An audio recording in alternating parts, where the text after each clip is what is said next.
Sorry, say again. I drove these roads 20 years ago. You? Yes. Yeah. 1993. 1993, yes.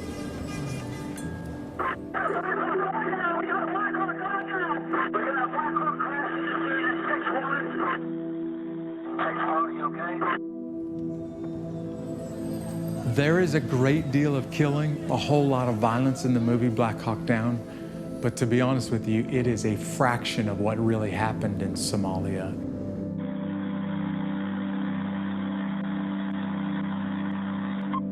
If you look at all the bullet holes around here, most of these are from us. Life and death became a lot less significant for me in Mogadishu. I don't know if that's a piece of me that's still over there. I don't know if that's something that I left there. I don't know if that's just who I am now. I don't know the answer to that.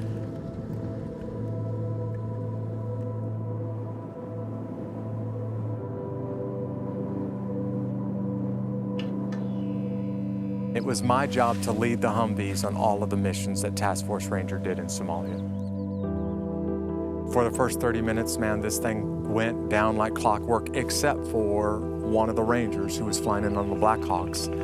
Todd Blackburn, when he left the Black Hawk to slide down the rope, he missed the rope and he fell somewhere between 70 and 90 feet from the helicopter.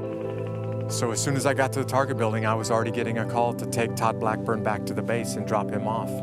And when I turned the corner, I got hit with the most intense enemy gunfire I've ever experienced in my life. In the course of 1 or 2 city blocks, Dominic Pilla was killed behind me and most of the vehicles were shot to pieces.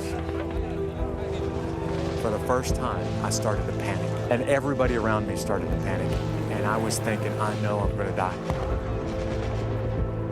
When I finally made it back to the airfield, I was surprised that any of us survived. In fact, I took my helmet off and I threw it. I was so angry at what I just went through, threw it across the blacktop.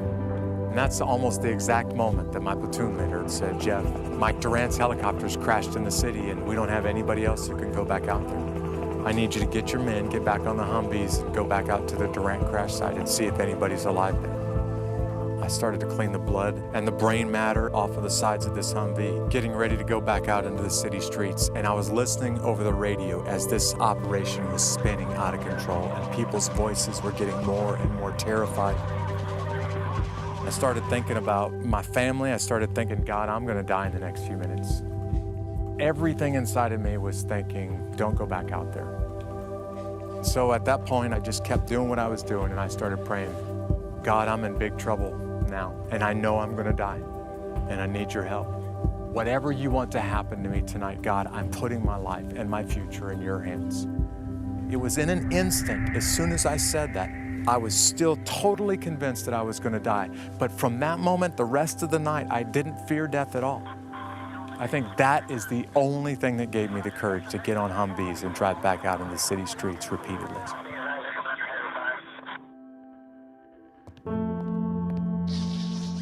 What nobody has done at this point from Task Force Ranger who was in Somalia, nobody's gone back there. A good friend of mine, Kenny Thomas, who was in Somalia with me, called me out of the blue and said, Jeff, are you interested in going to Somalia? And I was the one telling Kenny, do you realize how dangerous Somalia and specifically how dangerous Mogadishu is? And he said, look, man, I'm willing to go if you're willing to go. I don't feel much emotional difference today than I did flying into Mogadishu 20 years ago. It doesn't feel like it's been that long.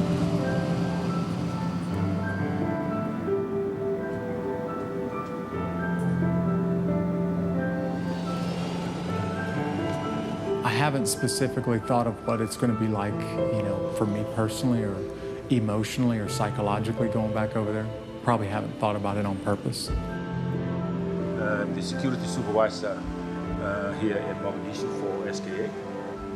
The situation in Mogadishu is, I can say it's not any better. There's a lot more activity still happening. IEDs, roadside, grenade attack, drive-by shooting is still happening. I will not advise that we go into Makara area. Hey, I'll see you on the other side, man. Irene.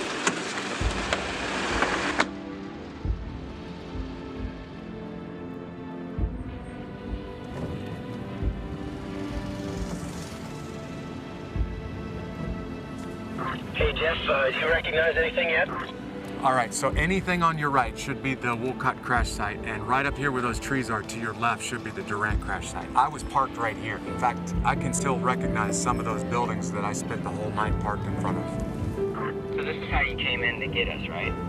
That's right.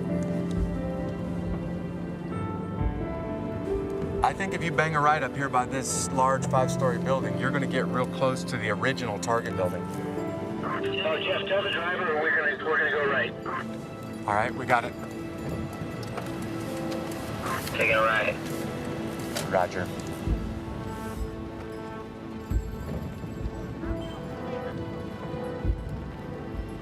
Hey, Kenny, you know that we're in the Bacara market right now, right? Acutely. This is what the roads look like with people, except for the people all had guns. You're in the area of town that everybody said don't go into right now, because it's very dangerous. Hey, Jeff, let's just tell the deal. We're gonna find our way out of here pretty quick. Yeah, sounds good.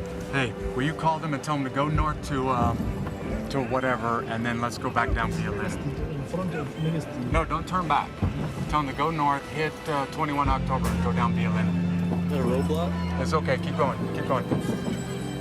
You're good.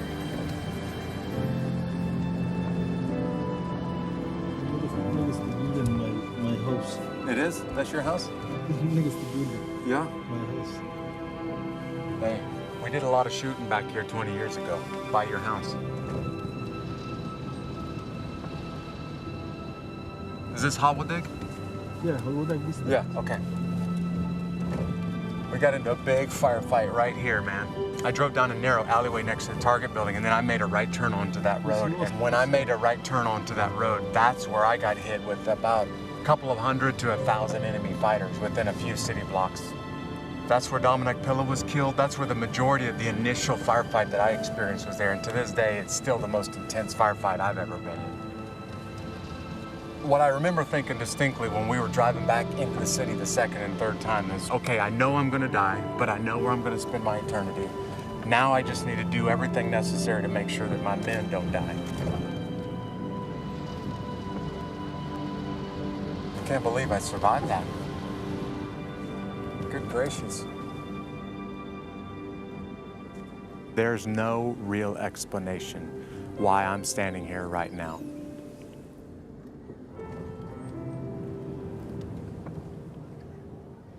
Today, driving back through the city streets, I think that's as close as I've come to the feelings of Somalia 20 years ago in Black Hawk Down. And today really, really drove this home for me. When the firefight was over with, a lot of guys were coming up to my little cot saying, you've got something that I don't have. What is it? You were able to do something that I wasn't able to do. I could hear it in your voice over the radio. What is it? I was very calm. I had made peace with God. I was ready to die in the next few moments. And it influenced the way that I fought.